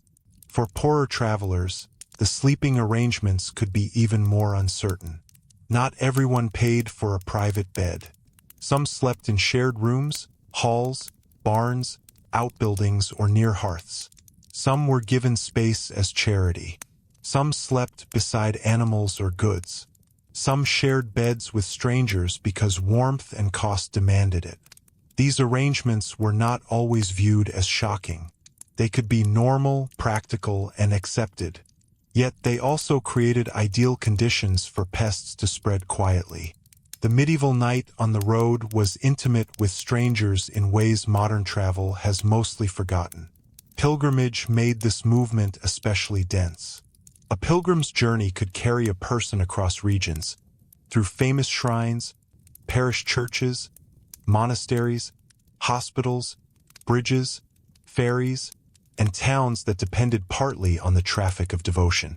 Pilgrims brought coins, prayers, sickness, stories, badges, and bodies in need of rest. They might sleep in charitable houses, inns, guest halls, barns, or crowded chambers arranged for the flow of the faithful. The journey promised spiritual meaning, but the path to that meaning ran through very practical discomfort. A pilgrim could carry a rough cloak, a staff, a scrip or bag, perhaps a blanket or spare clothing, and whatever small possessions the road required. These items absorbed the road's conditions. Dust, dampness, sweat, smoke, and the traces of previous lodgings traveled with them. A holy destination did not make the bedding cleaner. A shrine might bring consolation, but the night before reaching it could still be restless. This is one of the revealing tensions of medieval life. The sacred and the uncomfortable often occupied the same space. The body suffered on the way to salvation, and sometimes the suffering was not dramatic or noble, but simply itchy, cold, cramped, and sleepless. Monasteries and religious houses also played an important role in movement. Many had traditions of hospitality, especially toward pilgrims, the poor, or important guests. Their ghost houses could be more orderly than rough commercial lodging, depending on the house and its resources. Yet even religious order had to work with material reality. Beds, blankets, straw, linen, and rooms required care. Travelers brought the outside world with them. A monastery could regulate prayer with bells and discipline, but it still had to manage bedding used by the tired and the unknown. The presence of pests in such a place would not have contradicted its holiness. It would have confirmed that even sacred houses existed inside the same physical world as everyone else. Hospitals, too, sat at the crossing point of charity, illness, travel, and sleep. Medieval hospitals were often religious institutions as much as medical ones. They sheltered the poor, the sick, the elderly, pilgrims, and strangers. A bed in such a place could be an act of mercy. But mercy did not create modern hygiene. Bedding might be shared or reused. Washing could be difficult. The weak might be unable to defend themselves from biting insects. A person who entered a hospital needing rest could find that rest interrupted by the same domestic problem that troubled inns and homes. Here the bedbug becomes especially poignant, because the people least able to respond were often the ones most dependent on the bed. Trade moved the problem in another way. Medieval commerce was built on cloth, wool, leather, spices, grain, wine, timber, metalwork, salt, fish, and countless smaller goods. Markets drew people and objects together. A market day brought carts, pack animals, merchants, buyers, servants, porters, and travelers into tight contact. Cloth was handled, folded, stored, opened, inspected, and carried away. Used goods might be sold alongside new ones. Bedding, garments, sacks, cushions, and chests could circulate through hands and households. Even if bedbugs were not common in every object, the structure of exchange gave them opportunities. The second-hand economy was particularly important. Medieval people reused things because objects held value. A chest could serve several generations. A blanket could be patched. A mattress cover could be refilled. Clothing could be altered, handed down, sold, pawned, or cut into other uses. This reuse was sensible in a world where production took time and labor. But reuse also meant that the hidden history of an object might enter a new household. A bed frame bought cheaply, a cover acquired from a relative, a bundle of cloth stored in a market stall, or a chest from an estate could carry more than its visible worth. This is one reason bedbugs unsettle the distinction between clean and unclean people. They were not simply proof of personal failure. They were proof of contact. A respectable household could acquire an infested item. A well-kept inn could receive an unlucky traveler. A noble household could bring pests from one residence to another in its own baggage. The insect moved along lines of connection, not only lines of neglect. It followed the social world. Noble travel created its own circuits. Lords, ladies, bishops, royal officials, and wealthy landowners often moved between estates, courts, religious houses, and political gatherings. Their households traveled with them. Servants, clothing, bedding, furniture, documents, food stores, horses, carts, and portable comforts. This mobility was expensive and impressive. It allowed rulers and magnates to show presence, consume resources from different lands, administer property, and maintain relationships. But it also meant that domestic goods were packed, unpacked, stored, shaken out, carried through roads, and placed in new chambers repeatedly. A noble bed might travel as a symbol of rank. Fine hangings and bedding could transform a chamber into a recognizable space of authority and comfort. But portable luxury had practical weakness. Every movement created exposure. A mattress stored in a cart, a hanging folded for transport, a cover kept in a chest, or a wooden bed assembled in a different building could carry hidden life from one residence to the next. The greater the household, the larger the chain of handling. Servants might be diligent, but they could not inspect every seam perfectly. Royal and aristocratic households sometimes had the resources to avoid the worst conditions. They could demand chambers be prepared in advance. They could bring their own bedding. They could order rooms cleaned or reject unsuitable lodging. Yet even these precautions depended on the labor of many people and the cooperation of buildings that were often old, drafty, smoky, and irregular. A grand chamber could be swept and hung with fine cloth, but the wall behind the hanging might still have cracks. A fresh sheet could lie on a bed frame with an older story inside it. Students and scholars also belonged to the moving world. Medieval universities drew young men from different regions into towns where they lodged in halls, rented rooms, colleges, or crowded quarters. A student might own few possessions, share space, and move between accommodations depending on means and discipline. University towns were lively, dense, and sometimes unruly. Bedding passed through landlords, students, servants, and institutions. The life of the mind did not free the body from poor sleep. A scholar arguing over logic by day might be scratching by night in a rented bed. Apprentices and journeymen formed another network of movement. A boy sent to learn a trade might sleep in his master's house or workshop. Later, as a journeyman, he might travel in search of work, lodging with employers, guild contacts, inns, or fellow craftsmen. Workshops were often mixed spaces, with tools, materials, dust, scraps, storage, and sleeping corners close together. A textile worker, leather worker, carpenter, baker, or metal worker did not necessarily leave work behind at night. The place of labor might become the place of sleep. In such spaces, pests could live among the materials of production as well as the materials of rest. Markets, roads, and workshops together created a world where the bedbugs movement was rarely traceable. People might know a problem had appeared after a certain visitor, a certain journey, a certain purchase, or a stay at a certain inn, but they could not prove it in the modern sense. Suspicion filled the gap.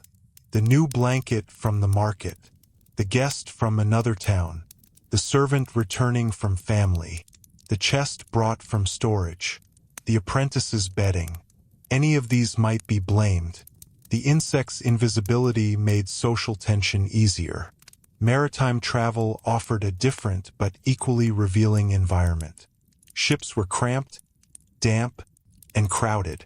Sailors, merchants, pilgrims, soldiers, and cargo shared space in conditions shaped by weather, salt, limited water, restricted storage, and hard labor. Bedding at sea might be minimal. Cloaks, blankets, mats, hammocks in later contexts, or improvised sleeping places among goods and timbers. Pests could travel in clothing, sacks, bedding, crates, or the ship's own wooden spaces. The ship was a moving house, warehouse, and workplace at once, and its discomforts were intensified by confinement. Ports then became exchange points. A ship arrived carrying wool, wine, timber, spices, fish, cloth, grain, metal, or pilgrims, and also the less visible traces of its journey. Dockworkers handled cargo. Merchants stored goods. Inns filled with sailors and traders. Lodging houses near ports absorbed a constant stream of bodies from other regions. If the countryside moved slowly, port towns moved restlessly. They were among the places where local domestic life met the wider world most directly. In such towns, bedbugs were part of a larger urban ecology of movement. People came and went. Goods piled in warehouses. Second-hand objects changed hands. Sailors slept off voyages. Merchants negotiated. Servants carried bundles. Animals pulled carts through narrow streets. The walls of a lodging house near a port might contain the traces of several countries without anyone thinking of it that way. A bedbug hiding in a crack did not know borders. It simply followed the routes humans built. War accelerated these routes in harsher form. Armies moved through territories, slept in camps, barns, houses, halls, and temporary shelters. Soldiers might carry blankets, cloaks, sacks, and clothing through muddy marches and crowded quarters. Camps brought bodies together under stress, often with poor washing, limited bedding, and irregular shelter. Civilians displaced by war might crowd into towns, churches, relatives' homes, or improvised spaces. A household that once managed its bedding carefully might suddenly host refugees, soldiers, or relatives fleeing danger. The normal routines of cleaning and airing could break under pressure. The bedbug was not the most feared creature of war. Hunger, violence, wounds, disease, and loss were far greater. But small discomforts matter more, not less, when people are exhausted. A soldier sleeping badly before a march, a refugee child itching in borrowed bedding, a widow hosting strangers because the road had become unsafe. These experiences belong to the underside of conflict. They rarely appear in heroic narratives, but they shaped how crisis felt in the body. Migration for work could have similar effects on a smaller scale. Seasonal laborers might move for harvests, construction, service, or trade. Rural people came into towns. Young servants changed households. Domestic workers might bring their bedding or clothing with them, depending on custom and status. A servant's arrival could be an economic necessity for one household and a source of anxiety for another, not because the servant was uniquely unclean, but because movement always carried uncertainty. Every new person introduced new materials, new habits, and new risks. This helps explain why medieval domestic order was also a form of boundary management. The householder was not simply cleaning dirt. They were deciding what came inside, where it was stored, who slept where, which goods were trusted, which bedding was used for guests, and how much contact the household could absorb. Bedbugs tested those boundaries. They showed that the outside world could enter through the softest and most private objects. The relationship between hospitality and fear is especially important. Medieval society valued hospitality, sometimes as a Christian duty, sometimes as a social obligation, sometimes as a commercial exchange, and sometimes as a necessity of survival. Travelers needed shelter.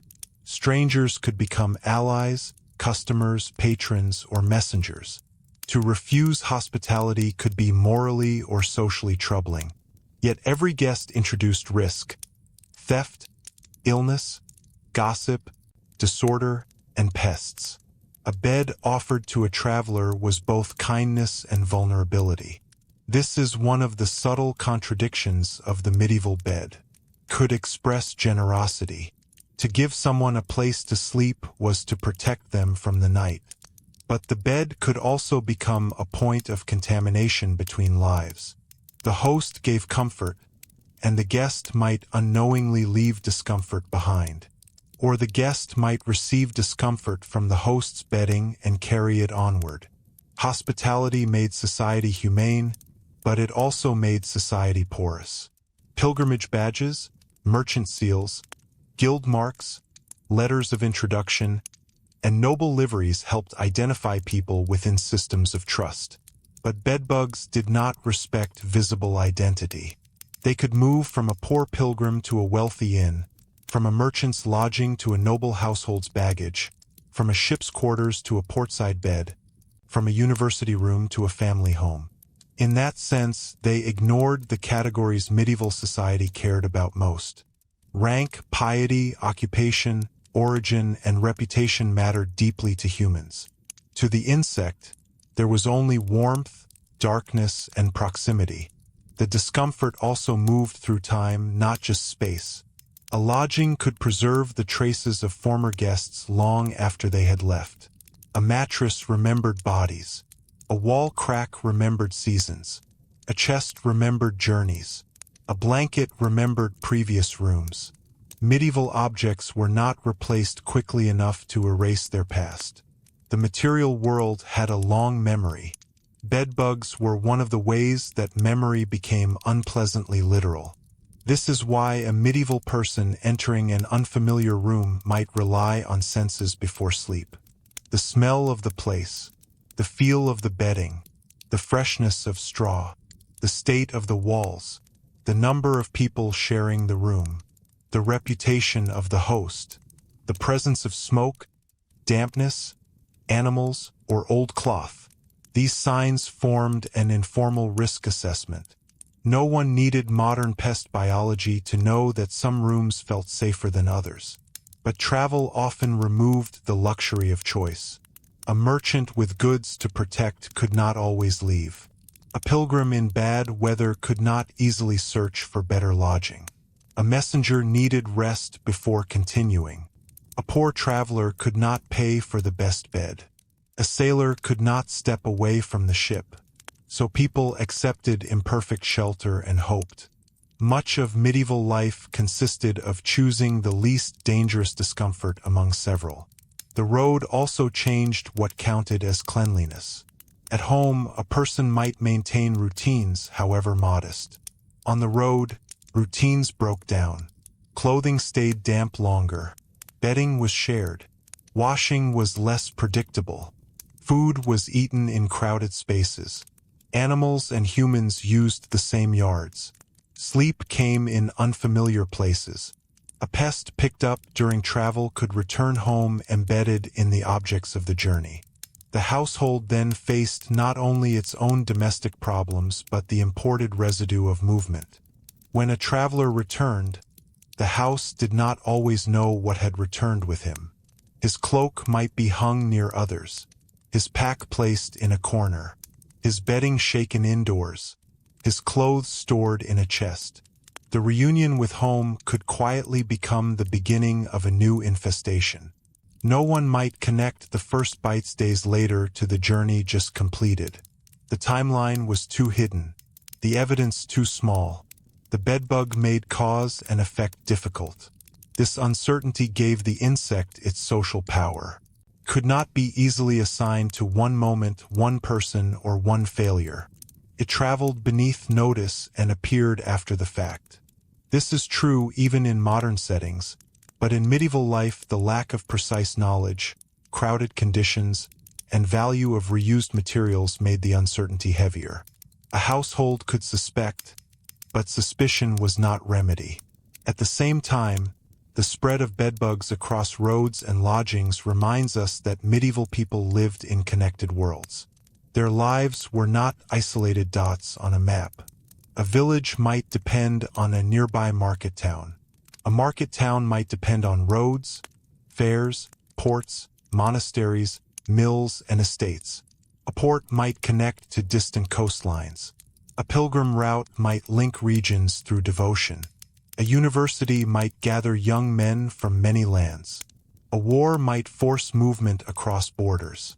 The bedbug followed these connections because it was attached to the basic human need for sleep. And sleep was needed everywhere.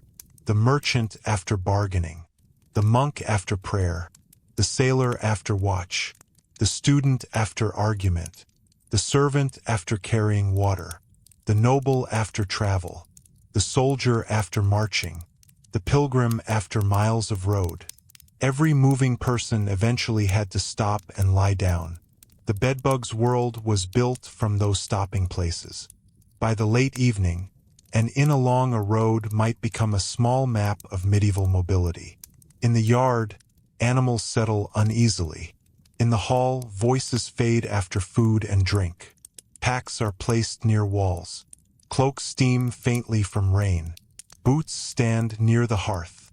A merchant checks his goods. A pilgrim touches a badge from a shrine. A servant carries bedding to a room. The innkeeper judges who will sleep where. Straw is spread or turned. Candle is pinched out. Above, below, behind panels, inside seams, and near the bed frame, the hidden life of the building waits. What happened in that room did not stay in that room. By morning, people would rise before full light. Some would pay and leave. Some would continue toward a market, a shrine, a ship, a manor, or a town gate. Bedding would be shaken, perhaps quickly, perhaps not. A blanket might be folded. Pack might be lifted. A cloak might brush against a bedpost. A chest might close over clothing. The road would resume, and with it the quiet movement of whatever had found a way to travel. And from these roads and rooms, the story now begins to press toward the larger question of medieval towns themselves, because if travel spread discomfort from place to place, urban life gave it density. Behind the walls of growing towns, where houses leaned close, markets crowded the streets, apprentices slept above workshops, and strangers arrived every week, the bedbug found not just passing opportunities, but a whole human landscape built from closeness, trade, and restless night, and that whole human landscape built from closeness, trade, and restless night. The medieval town gave the bedbug a different kind of home. A village house might have been crowded, smoky, and difficult to keep clean, but it was often tied to a smaller circle of people and objects. A town compressed many more lives into a tighter pattern. Houses leaned near one another. Rooms were rented above shops. Apprentices slept near tools and workbenches. Servants shared corners and pallets. Goods arrived from markets, ports, fairs, and surrounding villages. Strangers came through gates with packs, carts, animals, cloth, and news. The town was alive with exchange, and every exchange created another chance for the hidden discomfort of one sleeping place to become the trouble of another. The medieval town was not dirty simply because people did not care. It was difficult to manage because it was dense. Waste had to go somewhere. Animals had to be kept somewhere. Food had to be stored somewhere. Fires had to burn in buildings made of timber, thatch, plaster, stone, and smoke-darkened beams. Water had to be carried or drawn. Bedding had to be aired where there was space. Laundry had to dry in weather that did not always cooperate. Workshops produced dust, scraps, grease, dyes, wool fibers, leather smells, and heat.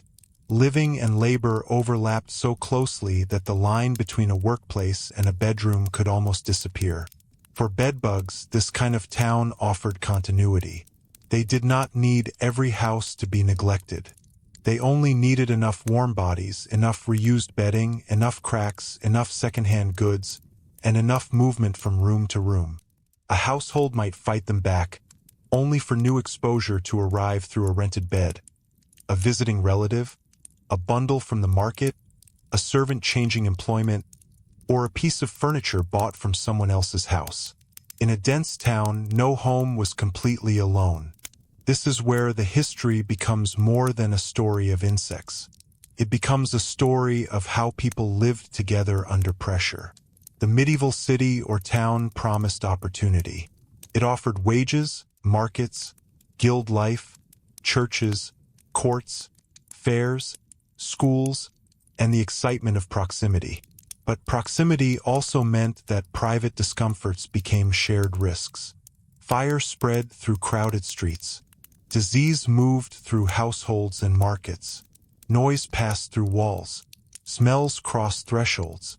Pests traveled through bedding, clothing, timber, and trade. The very closeness that made towns prosperous also made them vulnerable. For the ordinary town dweller, sleep could be shaped by the room's place in that crowded system.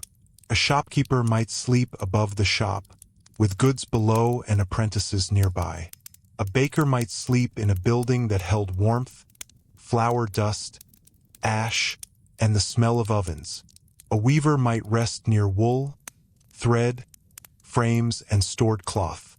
A servant might sleep in a passage, attic, kitchen corner, or shared room, close enough to answer household needs before dawn. A poor renter might occupy a chamber whose previous occupants had left more behind than memory. In each case, the bed belonged to a network of labor, trade, and social rank. Even wealthier urban households could not fully separate themselves from this world.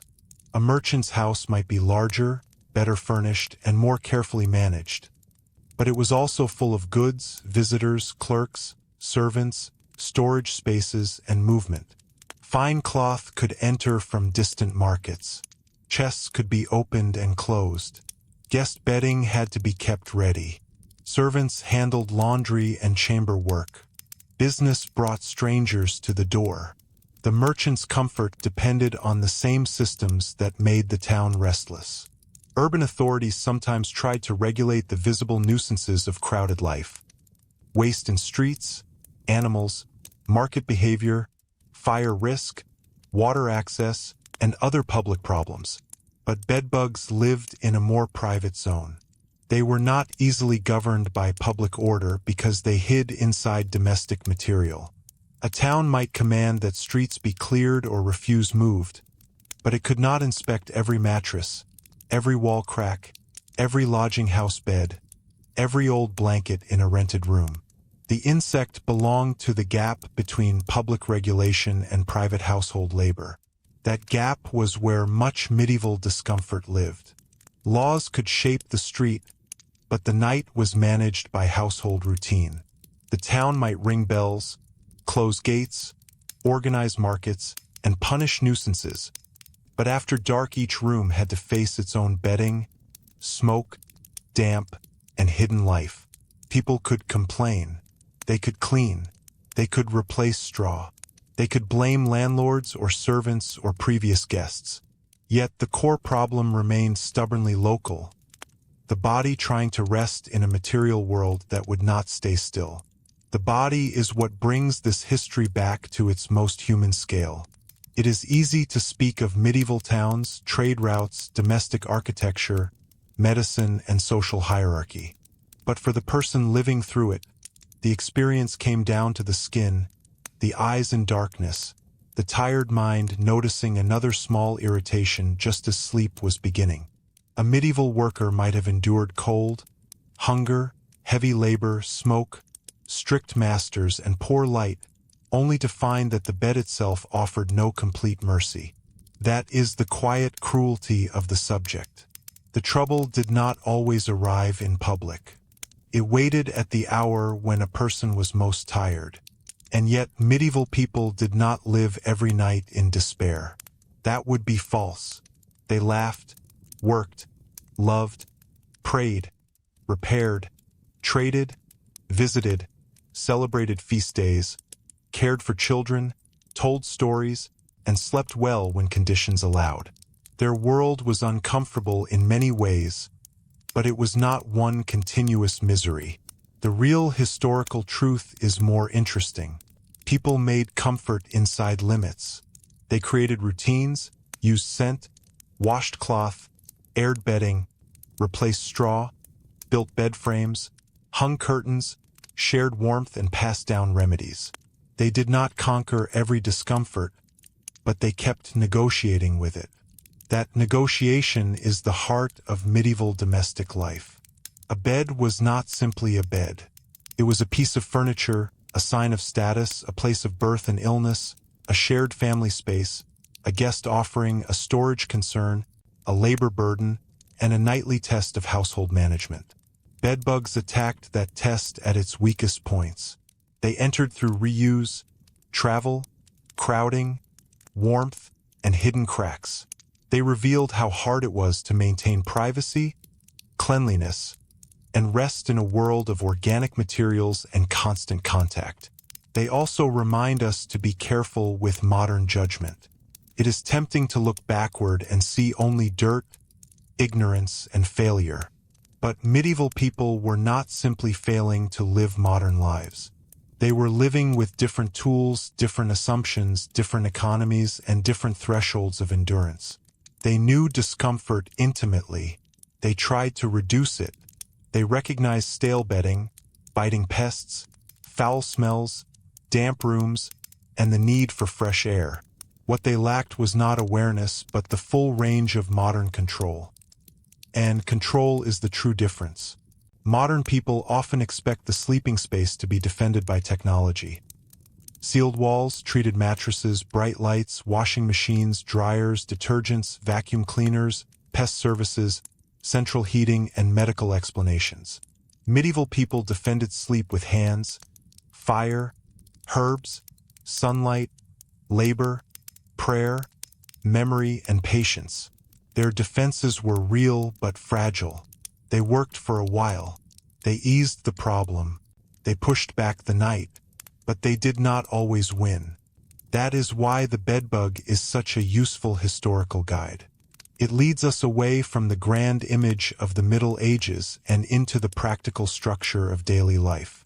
It asks where people slept, what they slept on, who cleaned the bedding, how goods moved, how strangers were hosted, how towns grew, how poverty limited choice, how wealth hid labor, how medicine explained irritation, how faith entered the bedroom, and how much of life was spent managing small problems before they became unbearable. A creature barely visible could expose the entire architecture of a world. In castles, it showed that luxury still depended on cloth, wood, servants, and vigilance. In cottages, it showed how scarcity made discomfort last. In inns, it showed the risk built into hospitality. In monasteries, it showed that religious order still had to contend with material decay. In hospitals, it showed how the vulnerable suffered from the condition of the bed itself. In towns, it showed how density carried private troubles through public life. On roads and ships, it showed how movement made the medieval world more connected than it first appears. The story also changes how we imagine medieval sleep. Sleep was not always a long, peaceful descent into darkness. It could be broken by cold, noise, smoke, animals, duties, bells, children, illness, fear, and insects. It could happen in shared rooms, rented chambers, halls, workshops, barns, ships, or inns. It could be shaped by class, gender, work, season, and travel. It could be precious, scarce, and imperfect. The bedbug was only one part of that larger reality, but it sharpened the truth. Rest was not guaranteed just because the day had ended. Perhaps the most important lesson is that ordinary discomfort deserves historical attention. The past was not only made by rulers and wars. It was made by people trying to sleep after labor, by servants shaking bedding, by mothers soothing restless children, by travelers judging whether an in-bed could be trusted, by laundresses carrying heavy wet cloth, by monks rising tired in the dark, by apprentices lying beside the tools of their trade, by poor families deciding whether old straw could last one more night. These moments rarely entered official records, but they shaped the lived experience of the age. The medieval world was not silent in the night. It creaked, smoked, breathed, scratched, whispered, coughed, and stirred. Behind every candlelit image of timber beams and wool blankets was a reality of maintenance. Someone had to keep the room livable. Someone had to manage the bedding. Someone had to decide what to wash, what to burn, what to save, what to endure. And sometimes, despite all of that, the smallest inhabitants of the house returned. So when we think about what it was like to live with bedbugs in medieval times, the answer is not simply that people were bitten.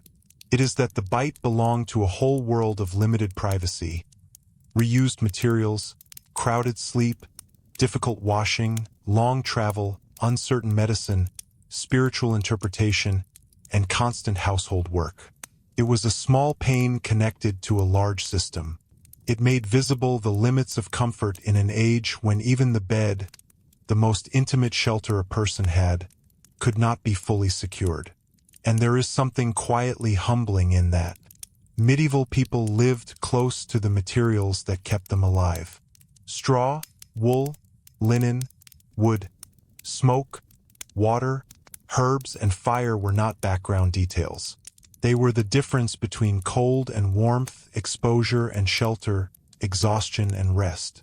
But because those materials came from the living world, they carried the living world with them. The house protected people from nature, but never completely separated them from it. By morning, after a difficult night, the medieval household did what it always had to do. It rose. The fire was stirred. The door opened. Water was fetched. Animals called. Bells rang. Bread was prepared. Tools were lifted. Streets filled. Markets opened. A child scratched at a mark on the skin. A blanket was shaken into the pale light. A bed frame was glanced at with suspicion. And the day moved on, because life did not wait for perfect sleep. That may be the most truthful ending to this story. Not a dramatic defeat, and not a clean victory, but continuation. Medieval people endured bedbugs as they endured so many ordinary troubles.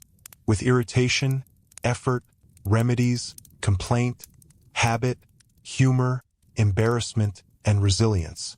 They tried to make the night better, knowing it might never be fully safe. They built comfort out of imperfect things. And in that sense, the bedbug is not just a pest from the past.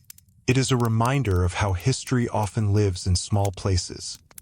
In seams, cracks, bedding, tired bodies, and the quiet hours no chronicler thought important enough to record.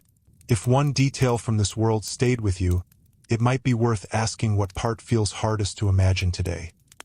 The bites themselves, the shared beds, the smoke-filled rooms, the endless labor of cleaning, or the simple fact that rest was something people had to fight for again and again.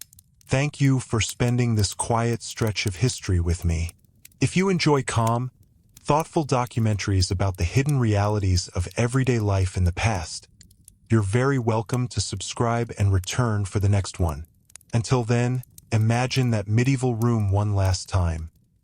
The fire low, the bedding folded back, the walls holding their secrets, and the household stepping into another night with hope, caution, and the fragile promise of sleep.